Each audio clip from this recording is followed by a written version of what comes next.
Muy bien, buenos días.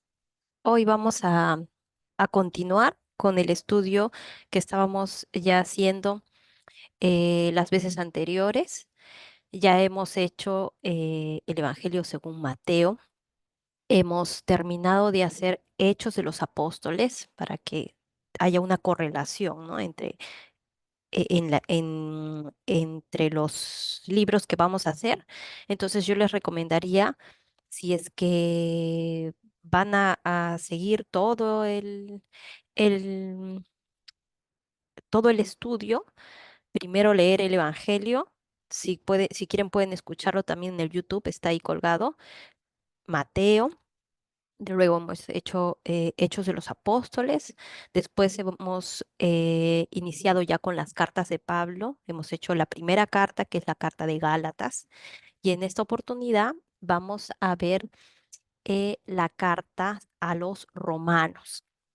Y es lo que vamos a iniciar el día de hoy con la bendición de nuestro Señor. Vamos a ver.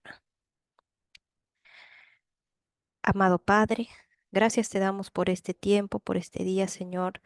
Te pedimos que puedas a través de tu palabra enseñarnos. Am, Queremos, Señor, ser reconfortados con lo que tú nos explicas, nos enseñas. Gracias te damos porque podemos tener un tiempo para ti, Señor, aunque sea esta semana, Señor, y todas estas semanas que de repente no hemos podido hacer todavía este estudio de Romanos porque faltaban algunas cosas por terminar. Pero te doy gracias, Señor, porque hemos podido hacerlo y tenemos la oportunidad también de compartirlo. Te pido, Señor, que sea de bendición para las personas que están escuchando estos audios y te pido, Padre mío, que si es tu voluntad, que toques el corazón de estas personas para, para su salvación. Lo haga, Señor. Te damos gracias y te pedimos esto en el nombre de tu Hijo amado, nuestro Señor Jesús. Amén. Muy bien. Entonces vamos a ir con la carta a los romanos y ya siempre, como es sabido, debemos tener en cuenta, muy en cuenta, el contexto histórico, el tiempo en el que se está viviendo el hecho en el que estamos dentro de la Biblia, porque si no podemos perder mucha de la riqueza que nos dan cada palabra de lo que está escrito. Podemos perderla si es que no tenemos un contexto em, bueno, o si de repente estamos en un contexto que no es tan específico. Y es por eso que he querido hoy día ver, o tomar de todas maneras el contexto histórico bien.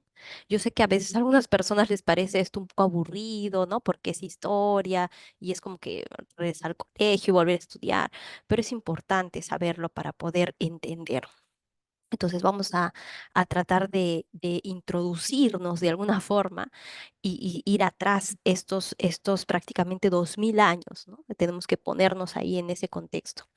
Y incluso antes, ¿sí? Porque Roma porque esta carta es la carta a los romanos, ¿no? Entonces, ¿qué quiere decir? Que Pablo está escribiendo esta carta a la gente que está en Roma, ¿sí?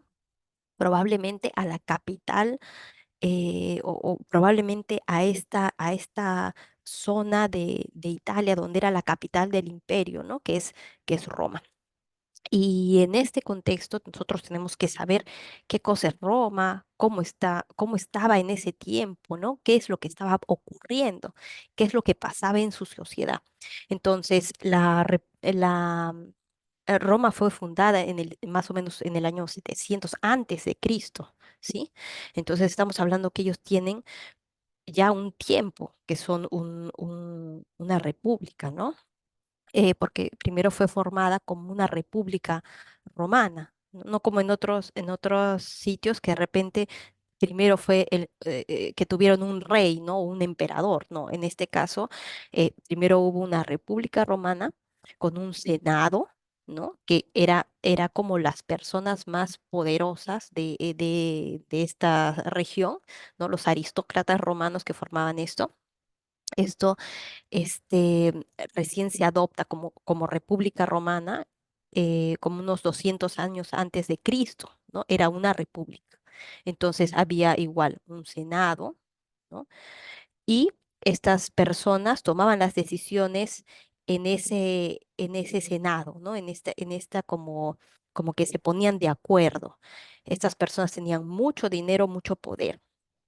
Recién el Imperio Romano se comienza a formar cuando Julio César llega al poder. Y eso no es mucho tiempo antes de que nace Cristo, ¿no? Más o menos era en el año 40 antes de Cristo, más o menos, ¿no?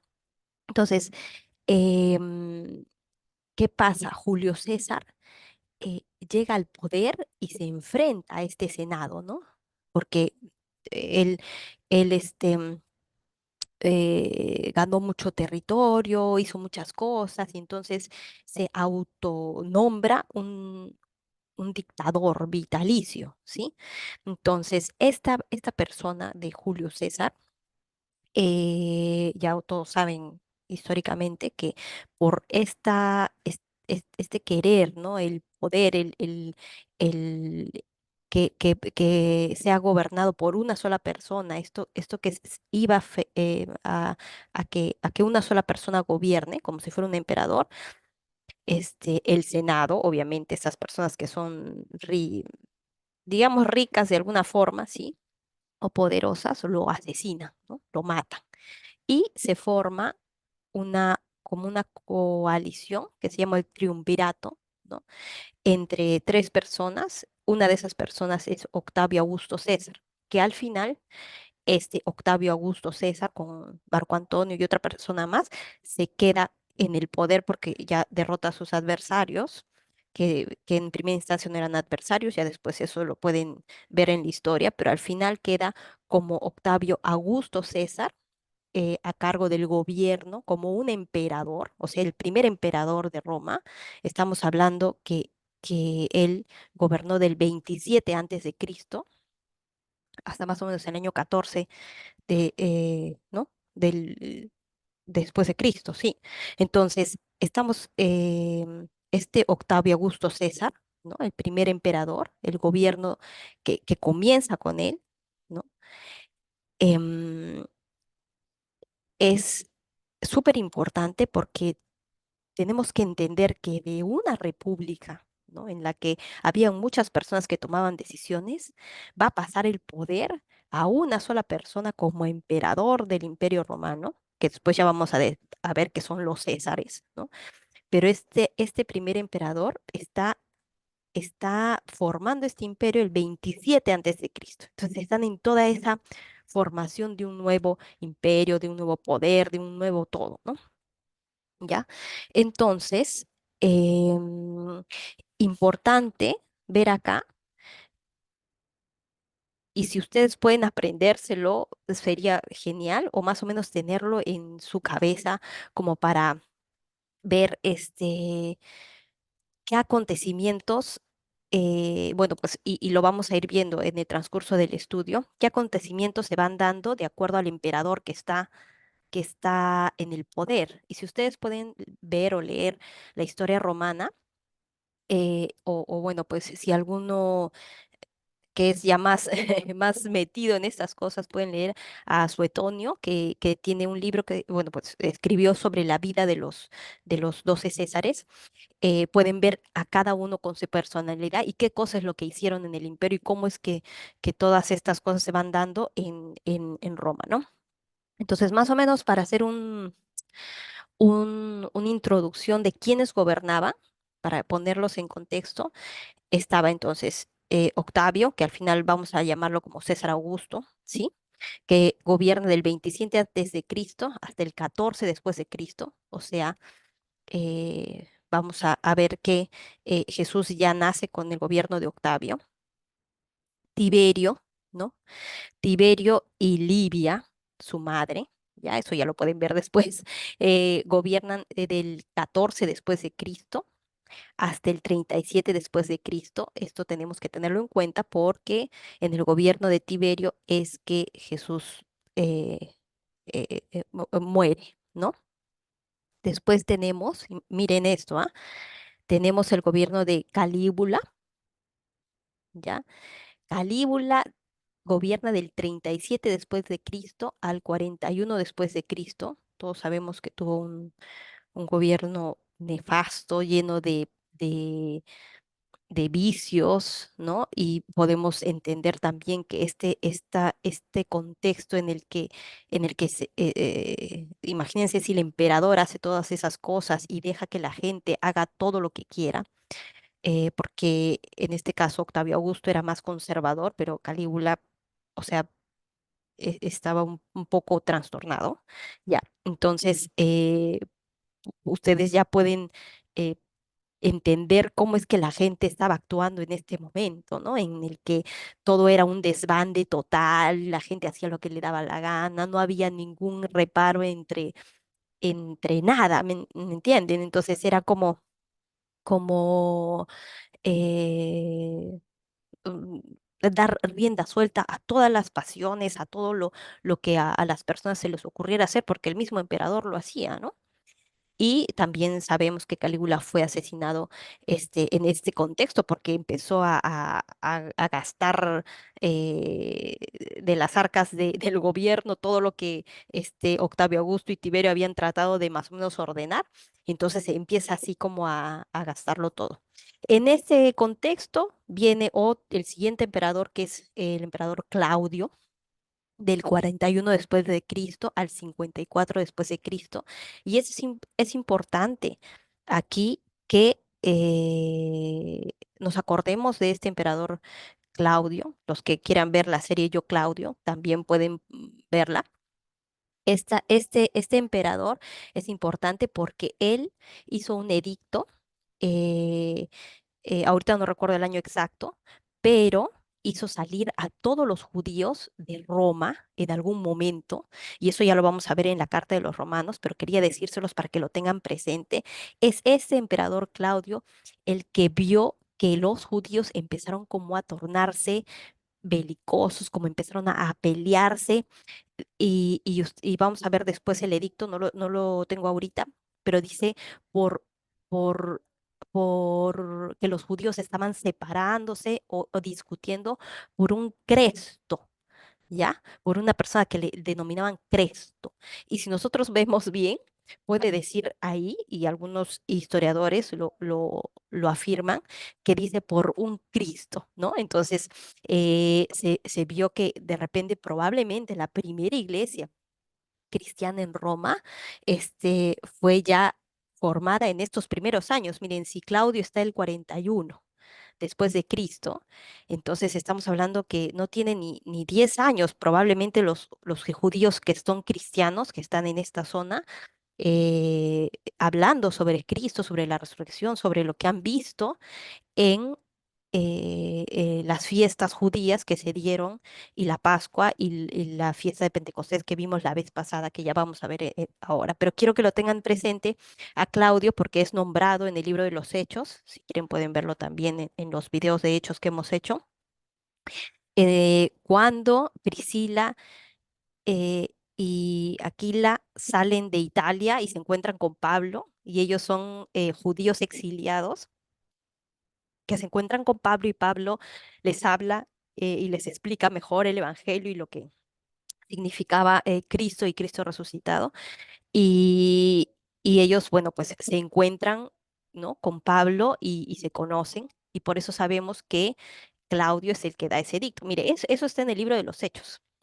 Pero ya vemos que también está registrado en este libro histórico de Suetonio, ¿no? Donde habla de la vida de Claudio, por ejemplo, ¿no? Entonces, ahí hay muchas conexiones que, podrían encontrar a una para los que les gusta la historia y los que quieren saber más. Luego tenemos que después del gobierno de Claudio está el gobierno de Nerón, ¿sí? Y Nerón es importante. ¿Por qué? Porque miren, Nerón gobierna del año 54 después de Cristo al año 68 después de Cristo. Y ustedes ya saben esto del incendio que hubo, ¿no? En Roma. Y en este contexto, Nerón le echó la culpa del incendio en Roma a los cristianos y sufrieron mucho estos cristianos que estaban ya en Roma, ¿no? Y pasaron por muchas situaciones horribles, ¿no? Como que los prendían para alumbrar las calles como si fueran antorchas humanas, por ejemplo, o se los daban a- de comer a las bestias, ¿no? Entonces, y los mataban de una forma muy, muy horrible, ¿no? Entonces, y es en este lapso, ¿no? De tiempo de Nerón, del 54 al 68, que muere Pablo por esta persecución que se estuvo dando hacia los judíos ahí en Roma, ¿no? Eh, y bueno, pues sabemos que Pablo muere en el gobierno de Nerón, también porque en ninguna de sus cartas ni ningún escrito menciona lo que ocurrió después, en el año 70, cuando fue destruido el templo de los judíos, ¿no? Por ya otro gobernante que se llama Vespasiano, que eso fue más o menos en el 69 después de Cristo, que él llega al poder.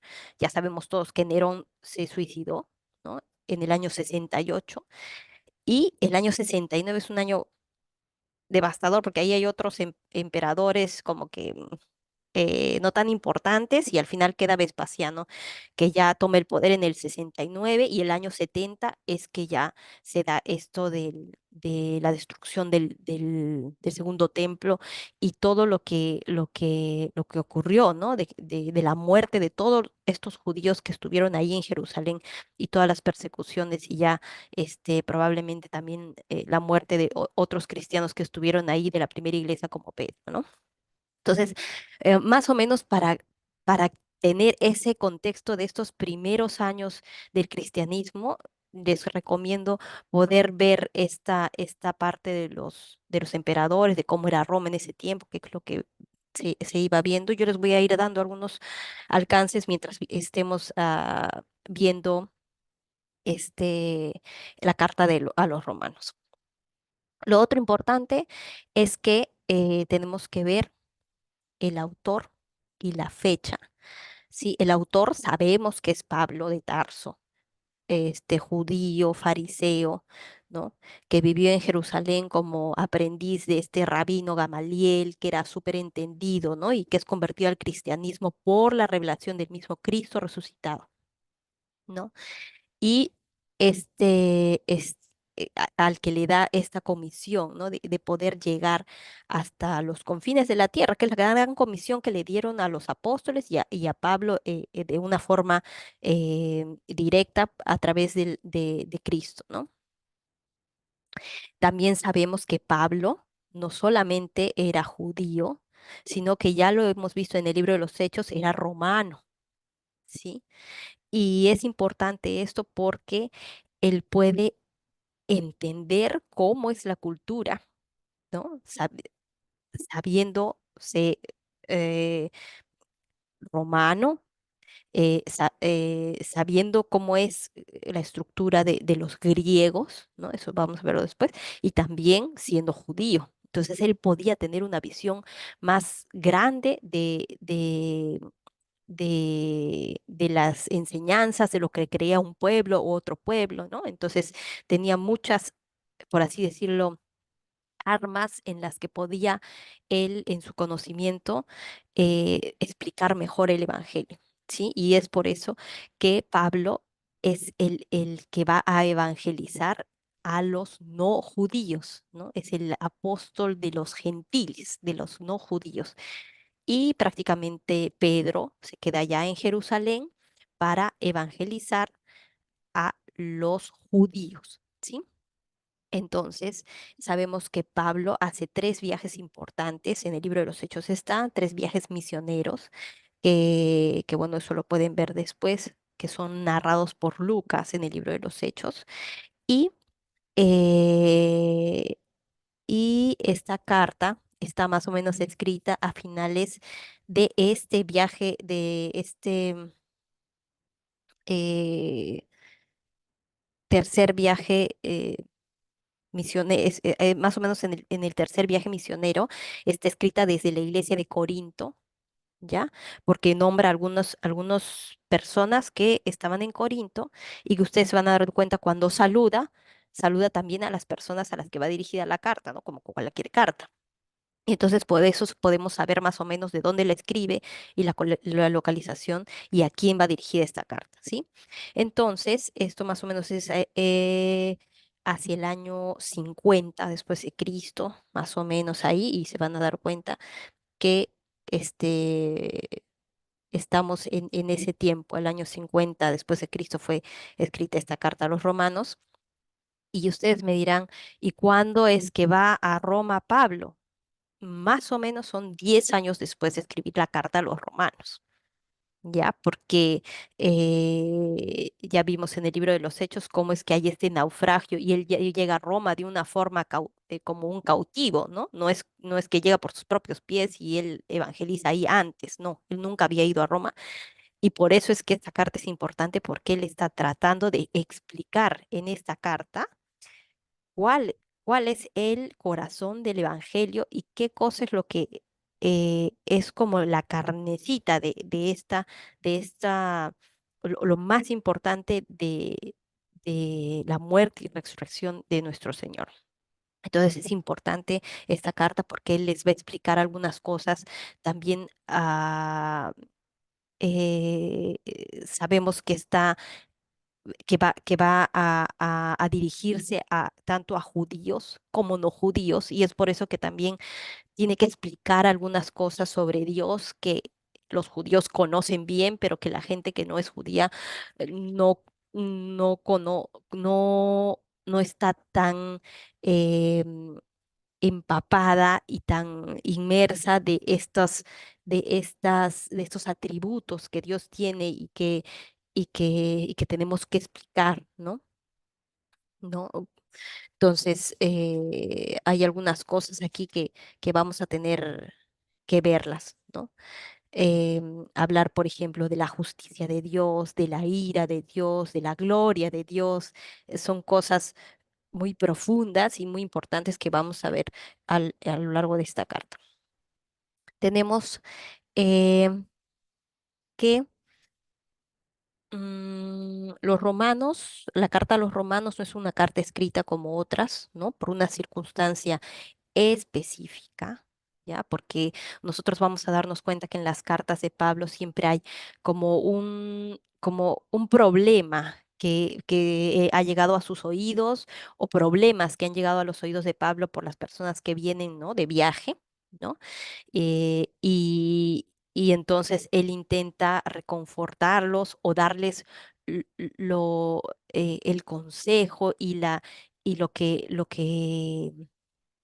eh, l- lo que él ha entendido y lo que él ha recibido de Cristo como una revelación de lo que ellos tienen que hacer como iglesia, ¿no? En las iglesias ya formadas.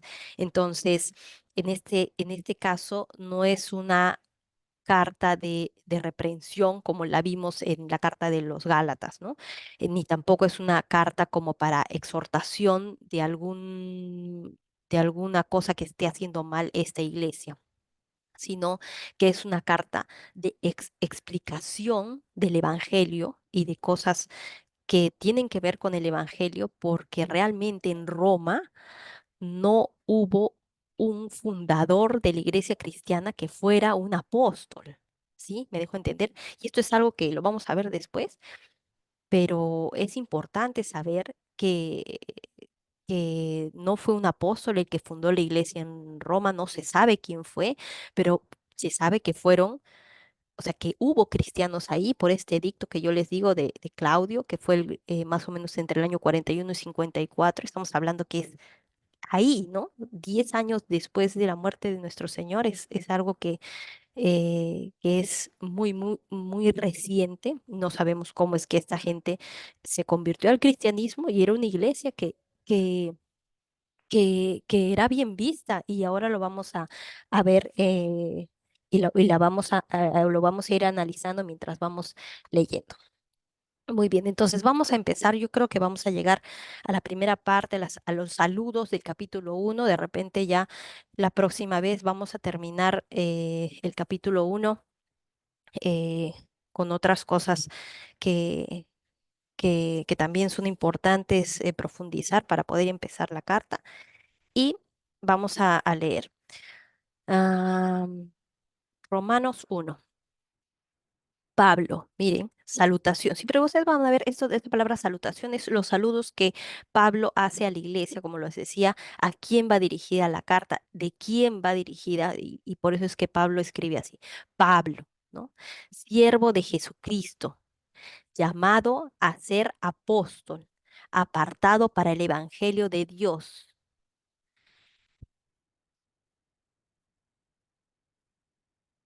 Dice que él había prometido antes por sus profetas en las santas escrituras acerca de su Hijo nuestro Señor Jesucristo, que era del linaje de David según la carne, que fue declarado Hijo de Dios con poder según el Espíritu de Santidad por la resurrección de entre los muertos y por quien recibimos la gracia y el apostolado para la obediencia a la fe en todas las naciones, por amor de su nombre, entre las cuales estáis también vosotros, llamados a ser de Jesucristo, a todos los que estáis en Roma, amados de Dios, llamados a ser santos, gracia y paz a vosotros, de Dios nuestro Padre y del Señor Jesucristo.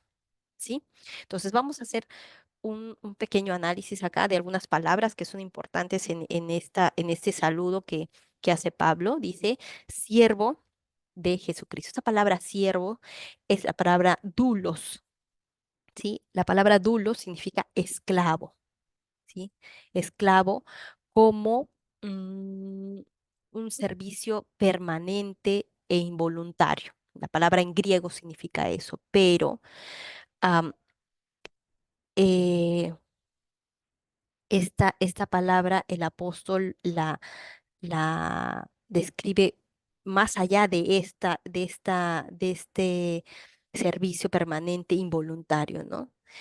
Que se convierte prácticamente a una manera voluntaria, a servir a un maestro a quien se ama y se respeta. Eso es en el contexto hebreo un esclavo, un siervo, va más allá de solamente esta palabra griega dulos, que es un servicio permanente e involuntario. O sea, tú lo haces porque lo tienes que hacer y ya. En este caso, en el sentido hebreo, se describe, mm, es más allá de esto, ¿no? Sino que es permanente, es de manera voluntaria servir, pero no como una obligación, sino como a alguien que amas y respetas, ¿sí? Dice, llamado a ser apóstol. Ya vimos que la palabra apóstol significa enviado.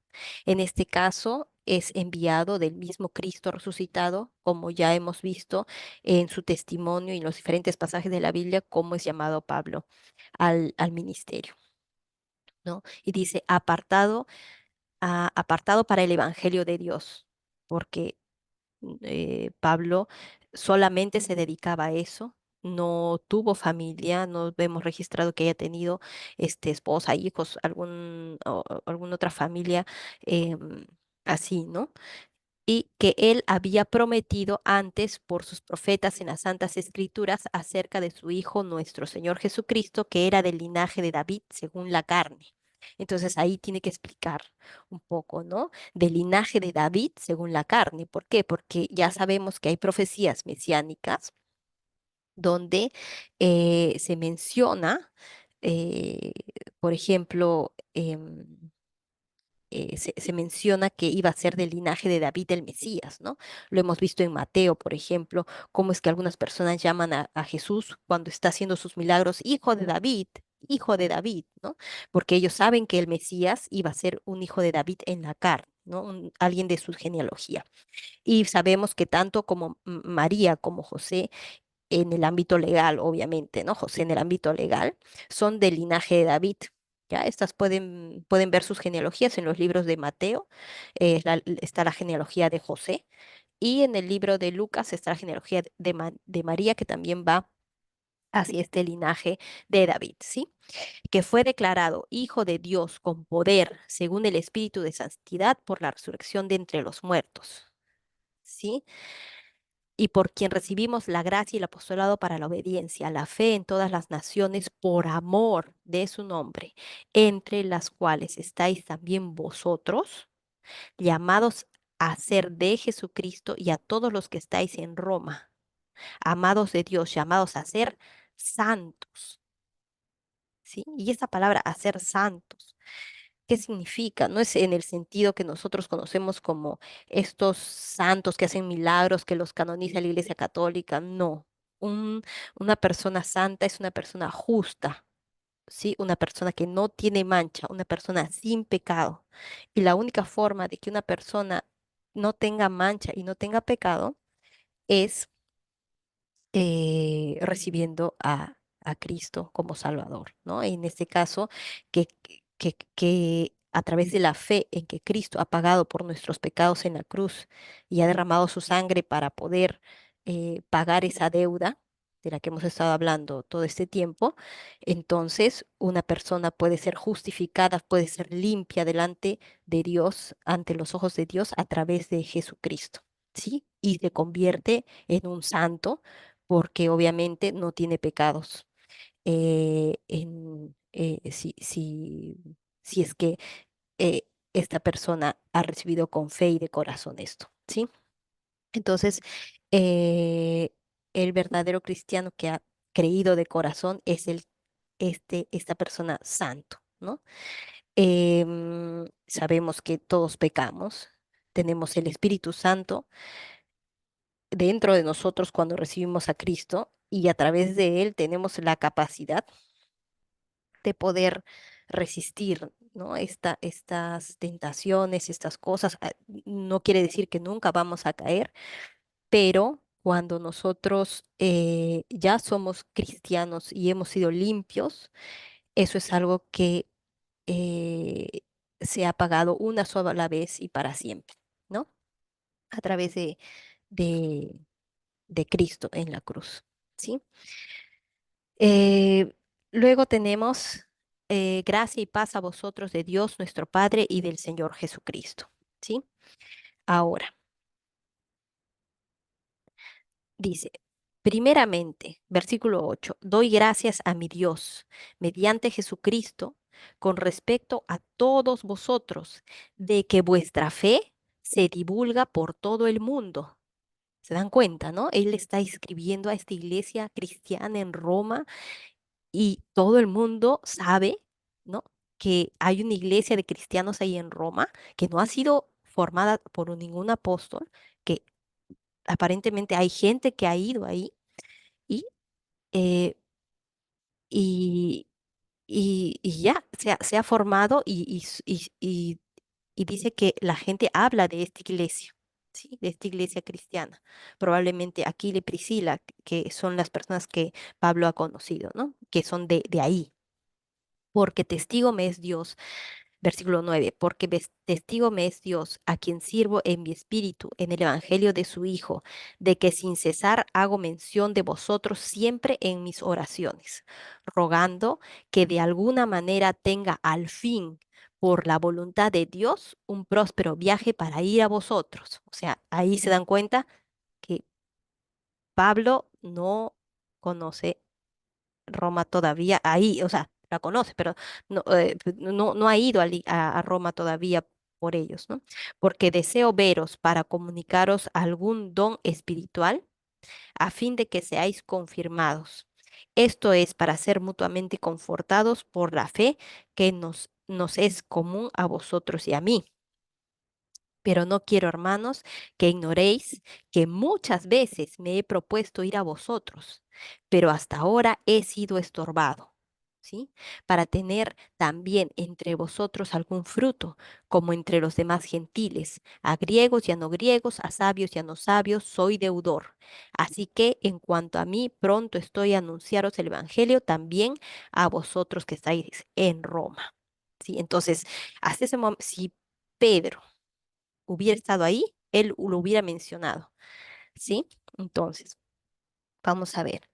Hablemos de la iglesia entonces en Roma, en la iglesia cristiana, ¿no? Probablemente estos judíos, ¿no? Que ya escucharon de Jesús, em, porque nosotros sabemos que la muerte de nuestro Señor fue fue en la Pascua, así como la llegada del Espíritu Santo, que es en una fiesta, que es la fiesta de las primicias judías, ¿no? Nosotros le llamamos el Pentecostés, pero estas dos fiestas son unas fiestas gigantes, son unas fiestas grandes que se dan en los judíos y todos los judíos se congregan en Jerusalén para poder hacer estas fiestas. Y son judíos que atraen son fiestas que atraen a judíos de todo el territorio colindante, ¿no? Por supuesto que los judíos en Roma también venían a las fiestas y eso lo vamos a ver en el libro de los Hechos. Si podemos, quiero que vean esta parte, capítulo 2, libro de los Hechos, capítulo 2. Vamos a ver, Hechos 2, 4 al 11. Vamos a ver aquí, Hechos 2, 4, dice, y fueron todos, esta es la parte en la que nos narra la fiesta de Pentecostés, cuando llega el Espíritu Santo a los primeros cristianos, ¿no?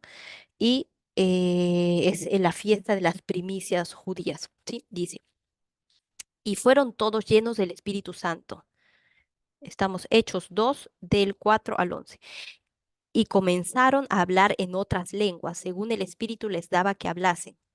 Moraban entonces en Jerusalén judíos, varones piadosos, de todas las naciones bajo el cielo. Y hecho este estruendo, se juntó la multitud y estaban confusos porque cada uno les oía hablar en su propia lengua. Y estaban atónitos y maravillados diciendo, mirad, ¿no son galileos estos que hablan? ¿Cómo pues les oímos nosotros hablar cada uno en nuestra lengua en la que hemos nacido? Y acá menciona algunas nacionalidades: partos, medos, elamitas y los que habitamos en Mesopotamia, en Judea, en Capadocia, en el Ponto y en Asia, en Frigia y en Panfilia, en Egipto y en las regiones de África, más allá de Cirene, y romanos, aquí residentes, tanto judíos como prosélitos, ¿sí? Cretenses y árabes. Les oímos hablar en nuestras lenguas las maravillas de Dios. Entonces, estas personas han escuchado y han ido a sus pueblos. ¿Y ustedes creen que no han dicho nada? Por supuesto. Esto es, esto es el primer impacto del Espíritu Santo. Eso es l- yo estoy seguro yo estoy segura que muchas iglesias sí se han formado porque estuvo Pablo fue y predicó, porque Pedro, los apóstoles predicaron, ¿no? En las diferentes sitios, pero estoy segura que hay mucha gente anónima que escuchó estas maravillas y no pudo callarse. Y esta gente anónima también es parte de esa primera iglesia y también fueron llamados a esta gran comisión, así como todos nosotros, los cristianos que somos llamados a esta gran comisión para llevar el evangelio hasta el último lugar de la tierra. Entonces, estas personas que han escuchado el mensaje directamente del Espíritu Santo, usando obviamente a los apóstoles que estaban ahí, han sido tocados y han regresado a sus tierras y han hablado. Y en Roma probablemente haya sido alguna de estas personas el que empezó la primera iglesia ahí en Roma, ¿sí? Entonces, em, dice, Mm, vamos a ver acá. Sabemos también que eh, no hay em, no hay ningún indicio de que algún apóstol haya ido a Roma por esto que les digo que en la carta a los romanos hay 27 personajes que son mencionados en esta carta y ninguno es ningún apóstol y tampoco está Pedro, ¿sí? Porque eh, Pedro probablemente nunca llegó a ir a Roma, ¿no? A pesar de que esto es algo que se dice por tradición católica, para justificar de alguna forma el primer papa, ¿no? En Roma y que es Pedro, pero bueno, pues esto no tiene ninguna base bíblica y ninguna base histórica. Entonces, em, eh, y, y esto, y esto también nos hace ver em, que Pablo, cuando estuvo capturado, por así decirlo, estos 2 años que estuvo en Roma en cautiverio, ¿no? Como hemos visto en la carta de los Hechos, eso lo pueden ver más o menos es en Hechos 27, podemos ver cómo es que Pablo llega a Roma, ¿no? Y estos 2 años que Pablo está en Roma, escribe unas cartas que nosotros denominamos las cartas o las epístolas de la cautividad. ¿Ya? Estas cartas son las cartas a los Efesios, a los Filipenses, a los Colosenses y Filemón. ¿Ya? Y estas cartas, que son las cartas cuando 10 años después, Pablo ya está ahí en Roma. En estas 4 cartas no se menciona a Pedro en ninguna, hasta la muerte de Pablo, en ninguna carta. Este, Yo estoy segura que si Pedro hubiera estado ahí, Pablo hubiera mencionado a Pedro en alguna de estas cartas y no es así. Sabemos que Pablo, por el libro de los Hechos, se juntaba con los cristianos de esa zona y la gente iba a verlo en la cautividad, hablaba con ellos y probablemente es así como su ministerio se pudo dar, pero ya mucho tiempo después, ¿sí?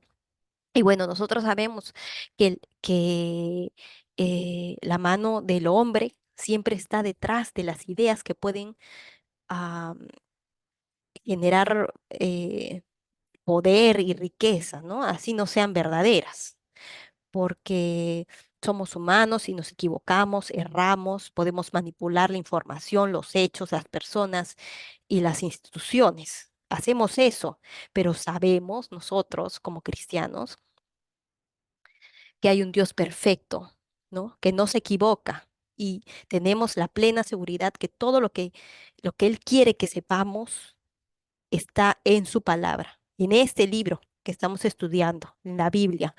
Por eso, nuestro cristianismo debe ser bíblico, basado en la escritura, no en instituciones, porque las instituciones son humanas, ¿no? Se equivocan y mienten. Y no solamente hablo de la Iglesia Católica en este punto específico y esto del papado de Pedro y otras muchas cosas cuando la Biblia no estaba al alcance de todas las personas y se podían inventar cosas, ¿sí? Para adquirir poder, sino que también hablo del tiempo de la iglesia evangélica, ¿no? Y otras sectas que se dicen cristianas que mienten a las personas que no se hacen responsables del conocimiento de la escritura. ¿Y quiénes son las personas que se deben? Nosotros mismos, los cristianos son los que nos debemos hacer responsables del conocimiento de lo que está escrito. Porque si no, va a pasar eso. Te van a mentir y tú vas a caer en la mentira de las instituciones. No quiero referirme a ninguna iglesia en específico, pero ese es el punto, ¿no? Eh, y bueno. Si no sabemos las cosas, si no conocemos la escritura, somos susceptibles de ser engañados, ¿no? Y que la verdad del evangelio sea transgredida, utilizada para el beneficio de, bueno, pues unas cuantas personas o unas cuantas instituciones, ¿no? Entonces, la sana doctrina es tan importante eh, para, para congregarse en una iglesia. Congregarse es muy importante porque allí podemos ver nuestra humanidad, ¿no? Podemos ver nuestra humanidad corrupta, ¿no? Corrupta porque ninguna iglesia va a ser perfecta, jamás, ¿no? En el sentido de esta congregación de personas. Siempre va a haber algo que tengamos que corregir, algo que tengamos que cambiar, porque la humanidad es corrupta, pero nosotros podemos dar testimonio de que a pesar de nuestros defectos como personas, sentimos que debemos agradar a Dios como hermanos en Cristo, todos juntos, unidos, ¿no? Y que es el Espíritu Santo y no nosotros el que actúa para poder sobrellevar estas pruebas unidos, ¿no? Es el Espíritu el que nos capacita. Entonces es bueno buscar, ahora no digo, no, no vayan a la iglesia porque todas las iglesias están mal o que, no, es bueno buscar, tener una iglesia porque una iglesia bíblica, ¿no? Porque eh, es así, a veces algunas personas me preguntan, por ejemplo, pero tú cómo sabes que lo que dice la Biblia es cierto, si todo está manipulado, ellos pueden haber escrito cosas. Miren, yo cuando era atea, esto es algo que, que, que les puedo contar ahora. eh, yo cuando era atea, eh, quería encontrar, ¿no? Encontrar el error en la escritura. Y nada, y por una curiosidad histórica y por señalar el error que tenía, eh, yo más por la iglesia, ¿no? Em, Empecé a leer y a escudriñar un poco más la Biblia, a leerla, ¿no? Y mientras más busqué el error en la escritura, eh, más encontré el error, o sea, mientras más busqué el error en la Biblia, más encontré el error en las instituciones que la daban a conocer, ¿sí? No solamente de la Iglesia Católica, también de la Iglesia Evangélica, pero es eso, ¿no? Y es así que me convertí a Cristo buscando el error y realmente nunca lo encontré hasta ahora, ¿no? Sé que no todo es perfecto en el sentido de que yo no puedo en mi cerebro entender todo, ¿no? Si no puedo entender todo y es una forma de, de que Dios te dice, no lo entiendas, es todo, yo tengo todo bajo control, ¿no? Y de alguna forma cuando yo solté eso, de no de tener exactamente todo específicamente eh, explicado, ¿no? Eh, Pude realmente con fe y estoy segura de que todo lo que Él tiene que decirme está aquí, ¿no? Y no sé si alguna vez haya aparecido algún libro por ahí o no, o qué sé yo, pero estoy segura que lo que dice y lo que está aquí escrito, Dios lo ha puesto para mí, para todas las personas que quieren venir a Él, ¿no? Y vamos a ver entonces, dice, porque deseo veros para comunicaros, versículo 11, pero deseo veros para comunicaros algún don espiritual. Esta parte es importante porque tener algún don, algún fruto, ¿no? De ese espíritu em, en la carta lo habla como Cristo mismo, ¿no? Un don, un fruto del Espíritu, como los que vimos en Gálatas. Tener nuevos creyentes también, acciones justas. Ese es un fruto, algo espiritual, se refiere a estas cosas que le he mencionado, ¿sí? Después habla sobre los griegos en el versículo 14. En el versículo, vamos a ver. El versículo 13, pero no quiero, hermanos, que ignoréis que muchas veces me he propuesto ir a vosotros, pero hasta ahora he sido estorbado, para tener también entre vosotros algún fruto, lo que hablábamos, como entre los demás gentiles. A griegos y a no griegos, a sabios y a no sabios, soy deudor. Esta parte hay que explicarla porque él dice a griegos, ¿no? ¿Y qué tienen que ver aquí los griegos? Yo decía, pero ¿por qué habla de los griegos si están en Roma, ¿no? Y es que los romanos conquistaron a los griegos y los griegos tienen una cultura muy refinada, muy educada. Entonces, cuando él se refiere a los griegos, se refiere a la gente educada, culta, ¿no? Que había aprendido a ser de alguna forma sofisticada, los pensadores, los filósofos, ¿no? Y Roma adquirió mucha de esta cultura griega cuando conquistó a los griegos, ¿no? Y también adquirió muchos dioses griegos que les cambiaron el nombre para hacer sus dioses romanos, ¿no? Es como gente civilizada, vamos a decirlo así. Los neogriegos, en este caso, se refiere, en este tiempo se hablaba así a la gente bárbara, ¿no? Como lo que hablábamos antes, como los galos, por ejemplo, ¿no?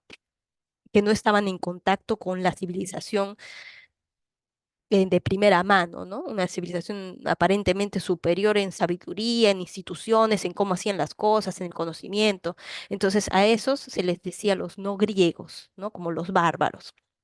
Y hace una distinción acá entre los sabios y los no sabios, en el sentido de gente que tiene más conocimiento, gente inteligente, y bueno, pues hay gente que es griega, es muy educada, pero no es tan inteligente también, ¿no? Entonces, y no sabios, gente que no es tan inteligente, ¿no? Entonces, acá habla de la posición social, que puedes tener una gran posición social, una baja posición social, que puede ser muy inteligente o menos inteligente, pero el punto es que Pablo habla de de no hacer, no hace excepción de personas, ¿no?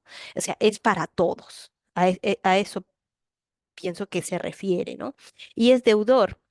Deudor quiere decir que él está en deuda con Dios, tiene que hacerlo, tiene la obligación con Dios, así como la tenemos todos los cristianos, de llevar el evangelio hasta el último lugar de la tierra, ¿no? Hasta el Finisterre, como es el sitio al que quería llegar Pablo al final, ¿no? Porque él iba a pasar por Roma y quería llegar hasta la Hispania de ese tiempo, ¿no? Hasta el final de la tierra, hasta el Finisterre, que es lo último de la tierra conocida, claro, en ese tiempo, y ese era el objetivo de Pablo, ¿no? Y bueno, pues eh, vamos a ver esta parte chiquitita que es el siguiente punto,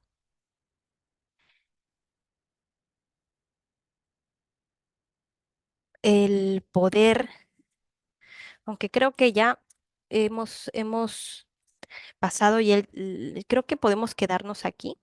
Ya hemos pasado esta, yo creo que como introducción y todo lo que hemos visto hasta el saludo y todo esto, creo que podemos dejar esta parte para el próximo, para la próxima reunión. Em, la próxima reunión vamos a poder ya ver el poder del Evangelio y algunas cosas más específicas que hay que explicar bastante bien y bueno, pues lo podemos dejar para la próxima, el capítulo 1 de Romanos. Entonces creo que hemos concluido. Les agradezco por estar, por asistir. Vamos a cerrar en oración.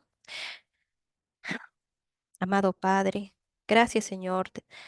Gracias, Señor mi Dios, por este tiempo. Gracias, Señor, porque podemos a través de los medios, a través de, de estas cosas que tú nos has dado, Señor, eh, poder llegar a más personas, Padre mío.